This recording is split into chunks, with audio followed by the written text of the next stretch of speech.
sketchy Friday for me, unfortunately. And this is what I want to yak about real quickly here for some of you other folks who are doing power only with JB Hunt right now.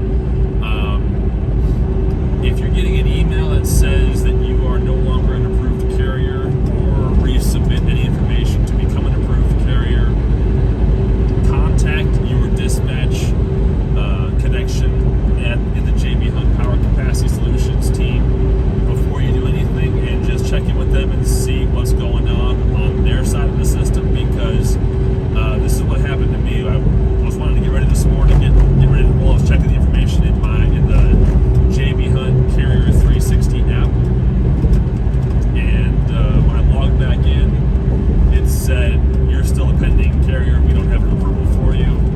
Reached out to the dispatch contacts I've got, and they said, hold on, we'll check into it. This is probably a glitch. Turns out it was, and so when I followed up again just a little bit ago to see what things were going to be like going into next week, the contact I was talking with at that time, we kind of sort of figured it out a little bit.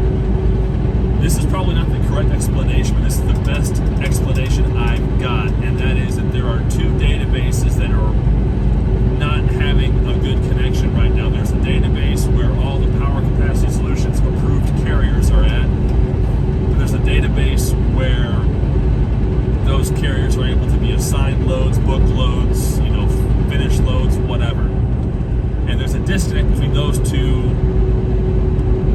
databases, those two servers, those two systems, whatever you want to call them, whether it's the 360 app or something else that's glitching up, I don't know. But suffice it to say, the solution for the time being seems to be your dispatch contact goes in and basically refreshes your information in the system, and then all of a sudden the two databases, the two systems will connect, they'll talk to each other, and they'll realize, yeah, so-and-so is an approved carrier, they can carry on as usual. And that's just going to be the process for the next little bit here. JB Hunt is working on it, but the dispatch folks at Power Only, they don't know what's going on, and it's because I don't think JB Hunt's IT folks has any information to pass on to them. So they know it's a problem, they know it's happening, they know it's happening repeatedly to different carriers.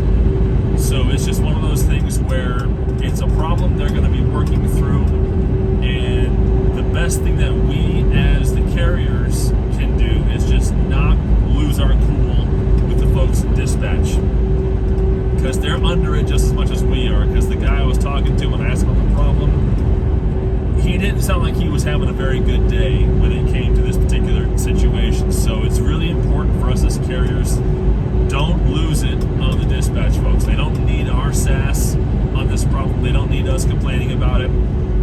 All we need to do on our side to keep things flowing as smooth as possible is just check in and say, hey, is the glitch affecting my ability to run freight? And if it is, they do their refresh thing, whatever it is they got to do. If it's not, you go about your day. You're good to go. Until it's the time to check in the next morning and make sure it's still copacetic, right? So just be patient with the dispatch folks. It's not their fault, and they don't have the means of fixing it beyond